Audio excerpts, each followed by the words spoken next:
Shalom, puji Tuhan Bapak Ibu Saudara sekalian.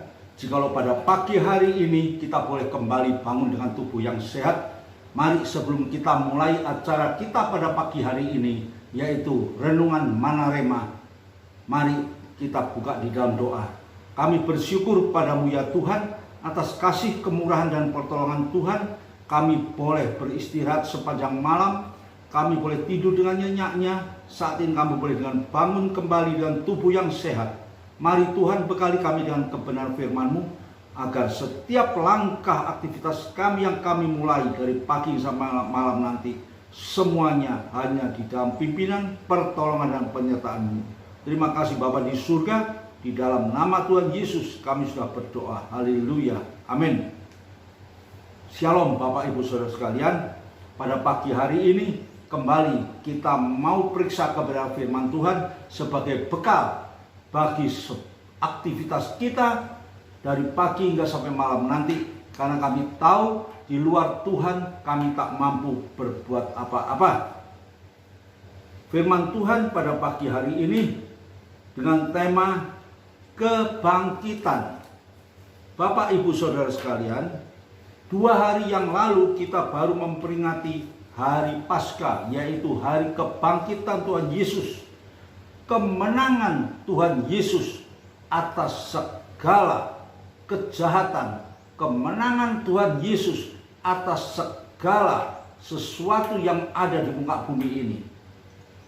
Bapak Ibu Saudara sekalian, jikalau kita baca tentang kebangkitan Tuhan Yesus yang terdapat di Injil Yohanes, di situ dituliskan bahwa kebangkitan Tuhan Yesus ini diwarnai dengan segala kepanikan yang dialami oleh semua murid-muridnya. Maria Magdalena menyatakan bahwa Tuhan Yesus mayatnya hilang, sudah dicuri orang. Kemudian kepada murid-murid yang lain, mereka merasa sangat ketakutan. Lalu apa yang terjadi? Tuhan selalu hadir di tengah-tengah ketakutan mereka.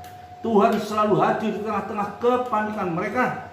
Selanjutnya, apa yang terjadi dengan kehidupan Thomas? Dia merasa sangat tidak percaya kalau Tuhan Yesus itu bangkit. Sebelum aku melihat, aku tidak akan percaya. Tapi Tuhan Yesus katakan, ya, berbahagialah orang yang mau percaya sekalipun tidak melihat. Ini bahasa iman. Jadi kalau kita melihat di sini semua murid-murid itu diwarnai dengan ketakutan. Bukan kebangkitan Yesus disambut dengan sukacita, tapi dengan kepanikan. Apa yang menyebabkan mereka ini? Bapak Ibu Saudara sekalian, mari kita baca di dalam Injil Yohanes pasal yang ke-20 ayat yang ke-9.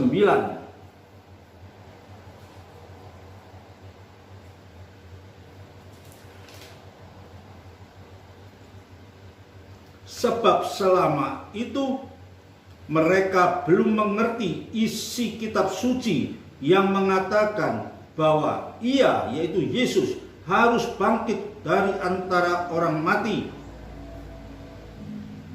Karena mereka semua tidak tahu isi kitab suci, padahal mereka semua setiap hari bersama-sama dengan Tuhan Yesus.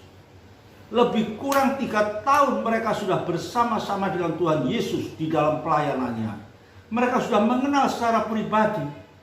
Bahkan Tuhan Yesus pernah mengatakan, ya, nanti setelah aku mati 3 hari lagi aku akan bangkit. Tapi ketika Tuhan Yesus ditangkap, mereka semua lari.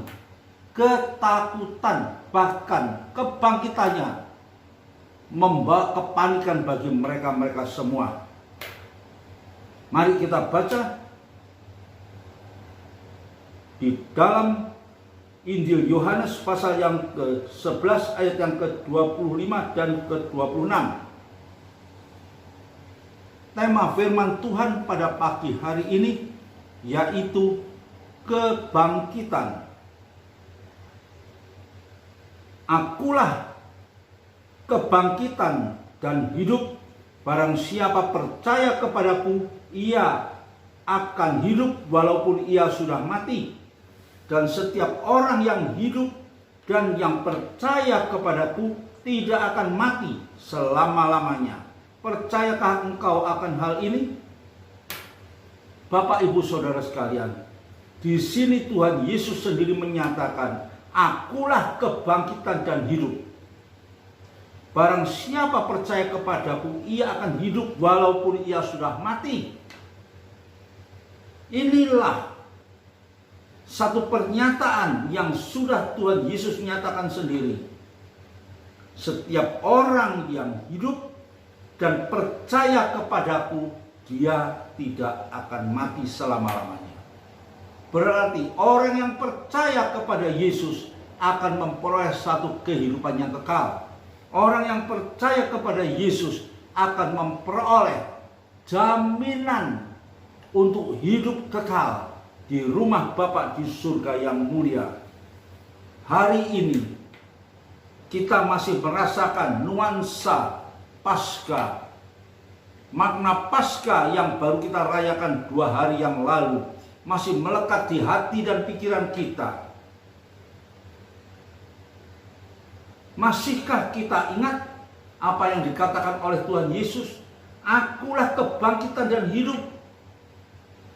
Siapa yang percaya kepadaku, ia akan hidup. Yakinkah kita akan apa yang sudah disampaikan oleh Tuhan Yesus ini? Di sini dituliskan, setiap orang yang hidup dan yang percaya kepadaku tidak akan mati selama-lamanya. Kemudian Tuhan Yesus mempertanyakan, percayakah engkau akan hal ini? Bapak, Ibu, Saudara sekalian, inilah yang membuat kehidupan kita sebagai orang percaya seringkali mengalami satu kelemahan di dalam hidup kita. Iman kita yang selalu diuji dengan berbagai masalah di sepanjang kehidupan kita dari pagi hingga sampai malam. Problema kehidupan, masalah yang terjadi yang tidak pernah kita bayangkan, mungkin juga terjadi dalam kehidupan kita. Ketika masalah itu datang, menggesek hati dan pikiran kita, adakah iman percaya kita tetap teguh kepada Tuhan?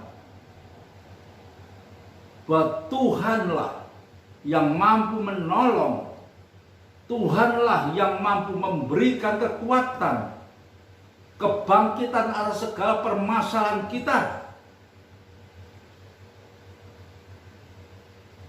Seringkali kita menjadi ragu-ragu. Apa yang menyebabkan kita ragu-ragu? Tadi Thomas mengatakan, sebelum aku melihat dan mencocokkan tanganku di bekas lubang yang bekas terpaku dan lambung yang bekas tertombak, aku tidak akan percaya. Namun Tuhan Yesus katakan, berbahagialah orang yang percaya sekalipun tidak melihat. Iman kita harus bekerja, iman kita harus hidup,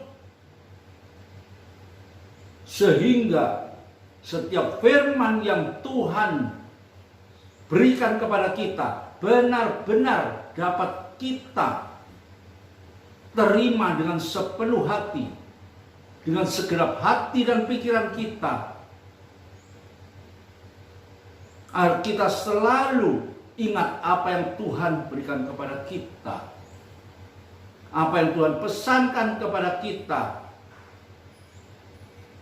Mari selanjutnya kita baca di dalam Filipi pasal yang ketiga, ayat yang ke-10. Yang ku kehendaki ialah mengenal Yesus dan kuasa kebangkitannya dan persekutuan dalam penderitaannya, di mana aku menjadi serupa dengan Dia dalam kematiannya. Ini yang dinyatakan oleh Rasul Paulus di dalam suratnya di Filipi. Dia mengatakan, yang ku kehendaki, yang aku mau mengenal Dia dan kuasa kebangkitannya. Sudahkah kita benar-benar mengenal siapakah Yesus itu bagi kehidupan kita? Sudahkah kita mengenal dan tahu atas kuasa kebangkitannya? Dikatakan dan persekutuan di dalam penderitaannya. Bagaimana Tuhan Yesus menderita sampai pada kematiannya hanya didasari oleh karena kasih-Nya yang luar biasa kepada manusia untuk menebus setiap dosa-dosa umat manusia di muka bumi ini. Tanpa kematian Yesus, tanpa kebangkitan Yesus, tak seorang pun akan memperoleh hidup kekal di dalam kehidupannya. Kita yang sudah menjadi umat yang berdosa ini, kita putus hubungan kita dengan Bapa di surga. Namun oleh kematian Yesus,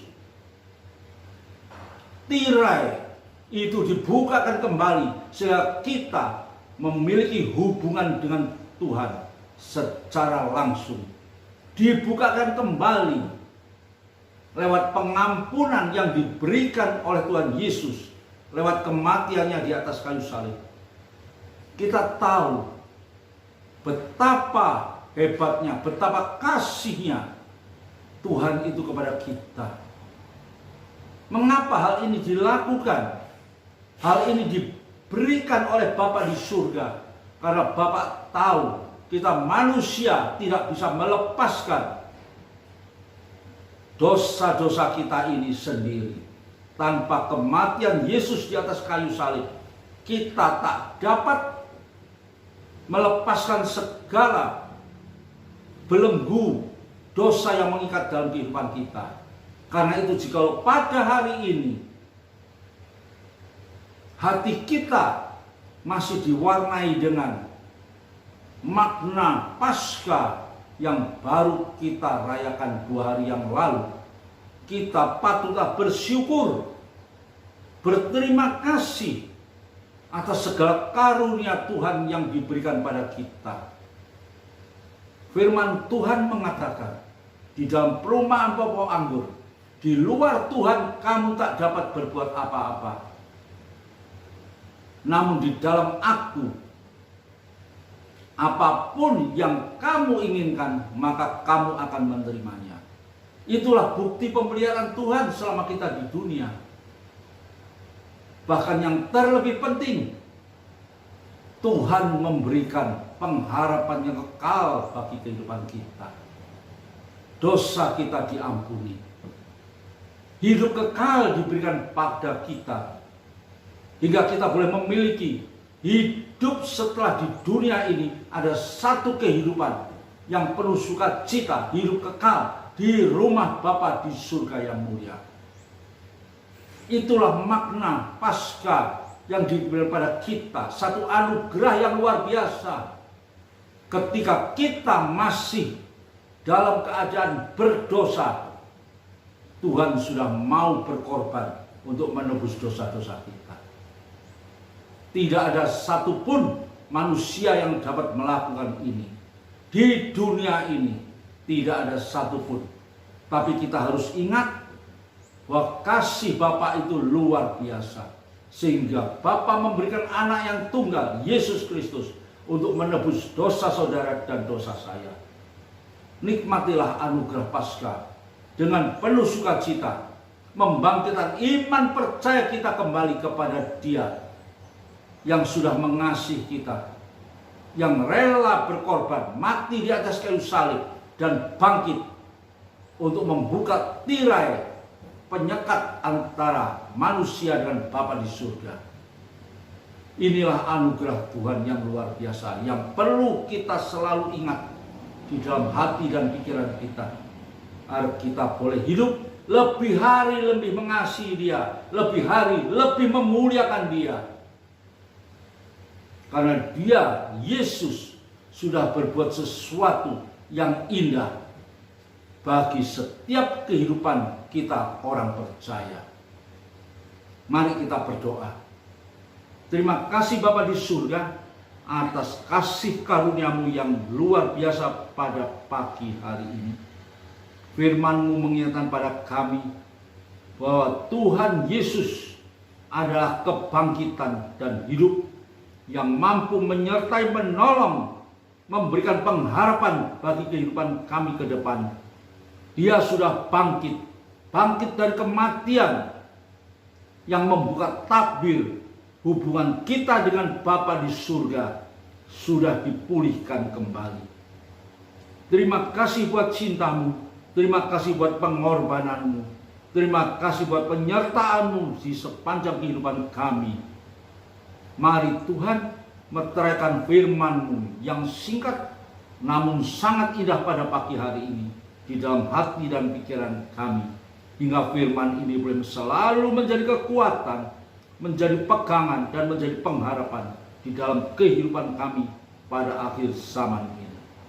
Terima kasih Bapa di surga, di dalam nama Tuhan Yesus kami sudah berdoa dan mengucap syukur. Haleluya. Amin.